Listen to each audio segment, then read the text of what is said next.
Mr. Speaker, in the hours since last night's shocking news, we have witnessed the most heartfelt outpouring of grief at the loss of Her late Majesty, the Queen. Crowds have gathered, flags have been lowered to half-mast, tributes have been sent from every continent around the world. On the death of her father, King George VI, Winston Churchill said the news had stilled the clatter and traffic of 20th century life in many lands. Now, 70 years later, in the tumult of the 21st century, life has paused again. Her late Majesty, Queen Elizabeth II, was one of the greatest leaders the world has ever known. Yeah. She was the rock on which modern Britain was built. She came to the throne at just 25, in a country that was emerging from the shadow of war.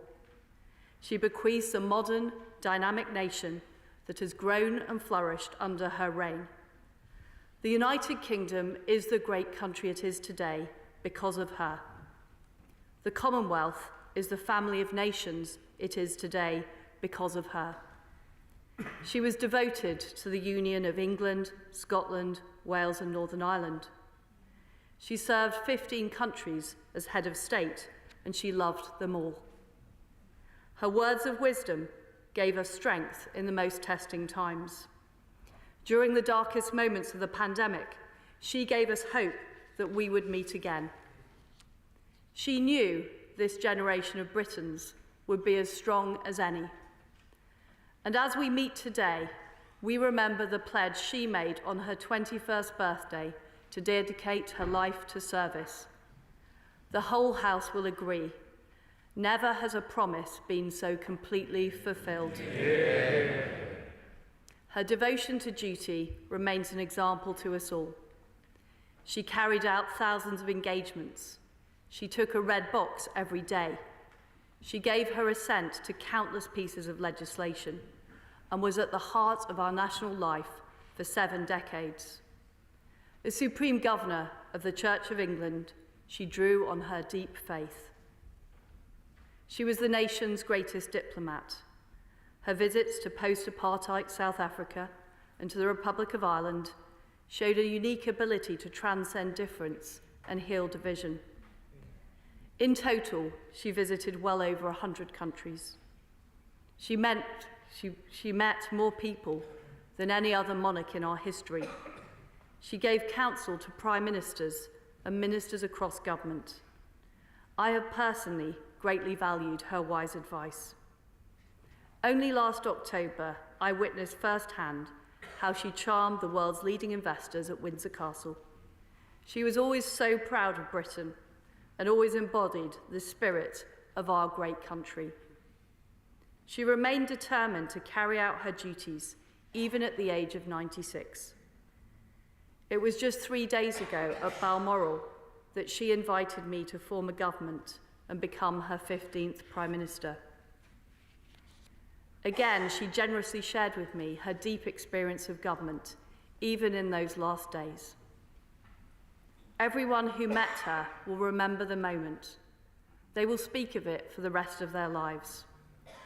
Even those who never met her, Her late Majesty's image is an icon for what Britain stands for as a nation, on our coins, on our stamps, and in portraits around the world.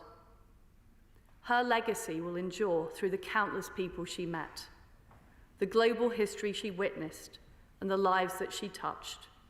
She was loved and admired by people across the United Kingdom and across the world.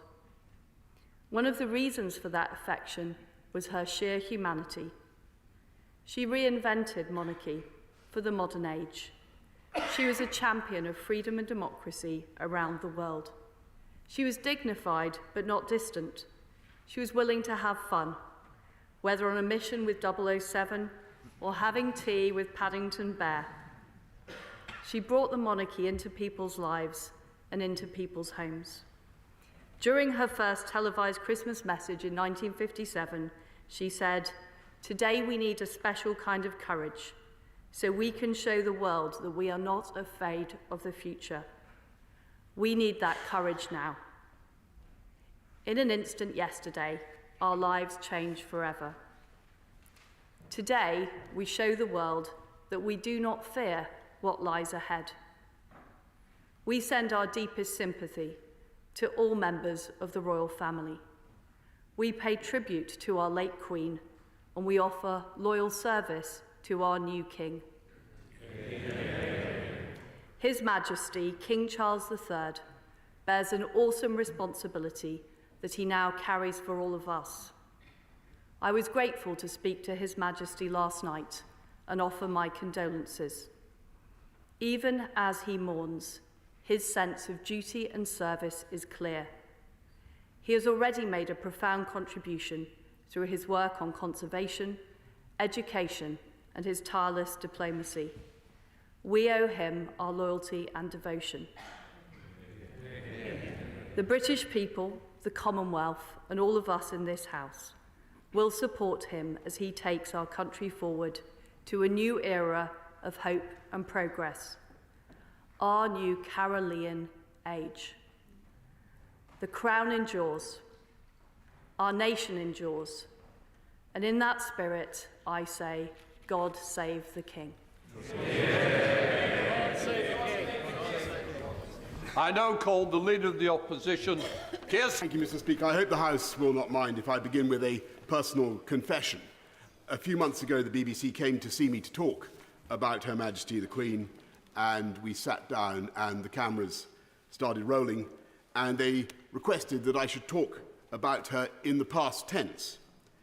And I'm afraid I simply choked up and I couldn't go on. I'm really not easily moved to tears, but I was so overcome with sadness that I had to ask them to go away.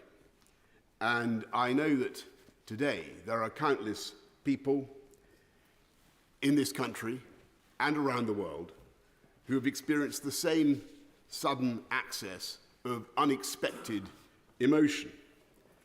And I think millions of us are trying to understand why we are feeling this deep and personal and almost familial sense of loss. Perhaps it's partly that she's always been there, a changeless human reference point in British life, the person who, all the surveys say, appears most often in our dreams, so unvarying in her pole-star radiance that we have perhaps been lulled into thinking that she might be in some way eternal. But I think our shock is keener today because we are coming to understand in her death the full magnitude of what she did for us all. And think of what we asked that 25-year-old woman all those years ago. To be the person so globally trusted that her image should be on every unit of our currency, every postage stamp, the person in whose name all justice is dispensed in this country, every law passed, to whom every minister of the Crown swears allegiance, and for whom every member of our armed services is pledged, if necessary, to lay down their lives. Think what we asked of her in that moment. Not just to be the living embodiment in her DNA of the history and continuity and unity of this country, but to be the figurehead of our entire system, the keystone in the vast arch of the British state, a role that only she could fulfill because in the brilliant and durable bargain of the constitutional monarchy, only she could be trusted to be above any party political or commercial interest, and to incarnate impartially the very concept and essence of the nation. Think what we asked of her and think what she gave. She showed the world not just how to reign over a people, she showed the world how to give, how to love, and how to serve. And as we look back at that vast arc of service, its sheer duration is almost impossible to take in. She was the last living person in British public life to have served in uniform in the Second World War. She was the first female member of the royal family in 1,000 years to serve full-time in the armed forces, and that impulse to do her duty carried her right through into her 10th decade to the very moment in Balmoral, as my right honourable friend has said, only 3 days ago, when she saw off her 14th Prime Minister and welcomed her 15th. And I can tell you, in that audience, she was as radiant and as knowledgeable and as fascinated by politics as ever I can remember, and as wise in her advice as anyone I know, if not wiser. And over that extraordinary span of public service, with her naturally retentive and inquiring mind, I think, and doubtless many of the 15 would agree, that she became the greatest statesman and diplomat of all. And she knew instinctively how to cheer up the nation, how to lead a celebration. I remember her innocent joy more than 10 years ago after the opening ceremony of the London Olympics, when I told her that the leader of a friendly Middle Eastern country seemed actually to believe that she had jumped out of a helicopter in a pink dress and parachuted into the stadium. And I remember her equal pleasure on being told just a few weeks ago that she had been a smash hit in her performance with Paddington Bear. And perhaps more importantly, she knew how to keep us going when times were toughest. In 1940, when this country and this democracy faced the real possibility of extinction, she gave a broadcast, aged only 14, that was intended to reassure the children of Britain. She said then, "We know, every one of us, that in the end, all will be well." She was right. And she was right again in the darkest days of the COVID pandemic, when she came on our screens and told us that we would meet again. And we did. And I know I speak for other prime ministers when I say, ex-prime ministers, when I say that she helped to comfort and guide us as well as the nation, because she had the patience and the sense of history to see that troubles come and go and that disasters are seldom as bad as they seem. And it was that indomitability, that humour, that work ethic and that sense of history which together made her Elizabeth the Great. And when I call her that, I should add one, Elizabeth the Great, I should add one final quality, of course, which was her humility, her single-bar electric fire Tupperware using refusal to be grand. And unlike us politicians, with our outriders and our armour-plated convoys, I can tell you, as a direct eyewitness, that she drove herself in her own car with no detectives and no bodyguard, bouncing at alarming speed over the Scottish landscape to the total amazement of the ramblers and the tourists we encountered. And it is that indomitable spirit with which she created the modern constitutional monarchy. An institution so strong and so happy and so well understood, not just in this country, but in the Commonwealth and around the world, that the succession has already seamlessly taken place.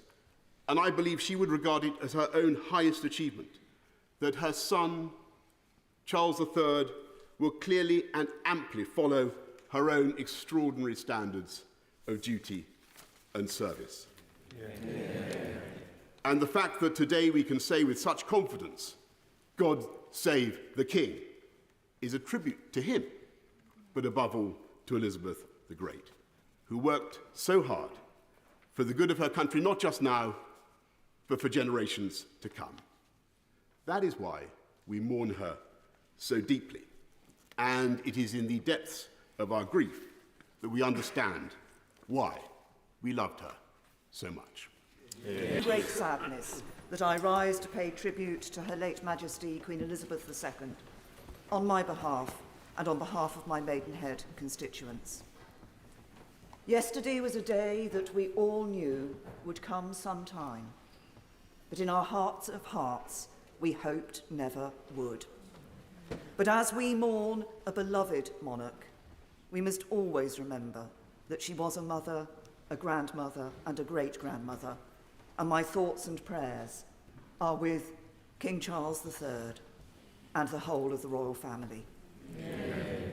And I also remember the close members of her royal household. Queen Elizabeth II was quite simply the most remarkable person I have ever met. I am sometimes asked, among all the world leaders I met, who was the most impressive? And I have no hesitation in saying that from all the heads of state and government, the most impressive person I met was Her late Majesty Queen Elizabeth II. She gave a lifetime of service as she promised to do when she was 21. Her selfless devotion to duty was an inspiration and example to us all. She was respected and loved, not just here in the United Kingdom and in her other realms and the Commonwealth, but across the world.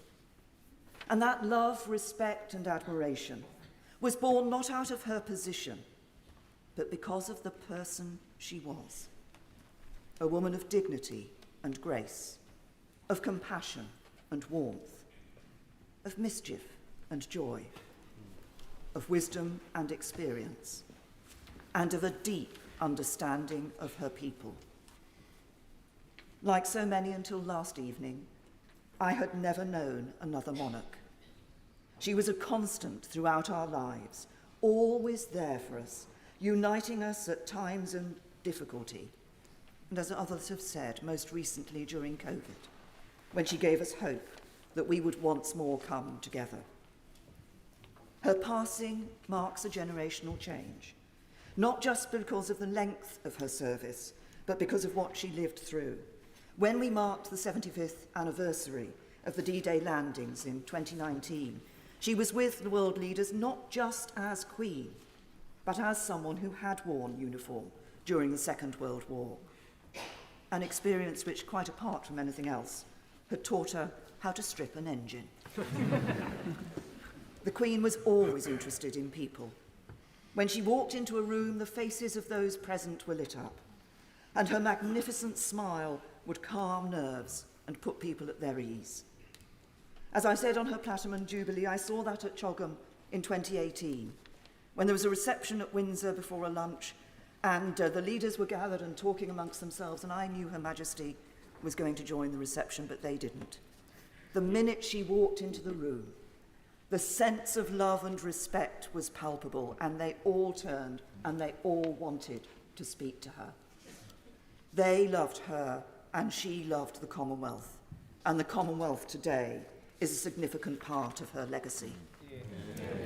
But I also saw that on other occasions, including on what was one of her last, if not the last, appearance she made in public, when she came to open Thames Hospice in my Maidenhead constituency in July. The moment she walked through the door, the atmosphere in the room changed. You felt the love and respect of the people there for her. And as she spoke to staff and patients, she exuded a warmth and humanity which put people at their ease. She was Queen, but she embodied us. Across the nations of the world and for so many people, meeting Queen Elizabeth simply made their day, and for many will be the memory of their life. Of course, for those of us who had the honour to serve as one of her prime ministers, those meetings were more frequent with the weekly audiences. These were not meetings with a high and mighty monarch, but a conversation with a woman of experience and knowledge and immense wisdom. They were also the one meeting I went to which I knew would not be briefed out to the media.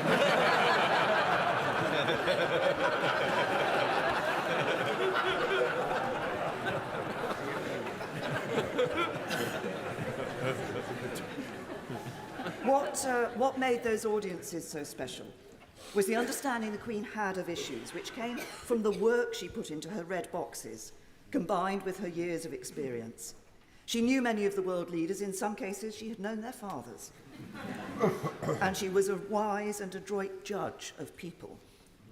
The conversations at the audiences were special, but so were weekends at Balmoral, where the Queen wanted all her guests to enjoy themselves. And she was a thoughtful hostess. She would take an interest in what books were put in your room, and she didn't always expect to be the centre of attention. She was quite happy sometimes to sit playing her form of patience, while others were mingling around her, chatting to each other. My husband tells of the time he had a dream. He dreamt that he was sitting in the back of a Range Rover being driven around a Balmoral estate, and the driver was Her Majesty the Queen, and the passenger's seat was occupied by his wife, the Prime Minister. And then he woke up and realised it was reality.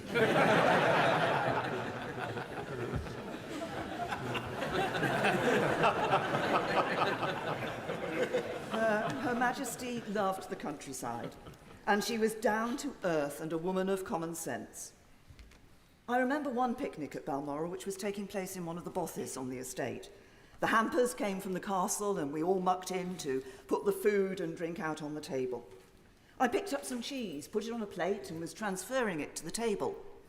The cheese fell on the floor. I had a split-second decision to make.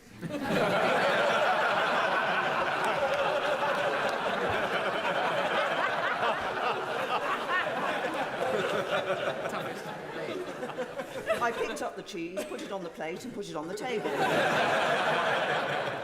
And I turned round to see that my every move had been watched very carefully by Her Majesty the Queen. I looked at her, she looked at me, and she just smiled. And the cheese remained on the table. This is indeed a sad day. But it is also a day of celebration of a life well spent in the service of others. There have been many words of tribute and superlatives used to describe Her late Majesty Queen Elizabeth II, but these are not hype. They are entirely justified. She was our longest-serving monarch. She was respected around the world. She united our nation in times of trouble. She joined in our celebrations with joy and a mischievous smile. She gave an example to us all of faith, of service, of duty, of dignity, of decency. She was remarkable, and I doubt we will ever see her like again. May she rest in peace and rise in glory. Yeah.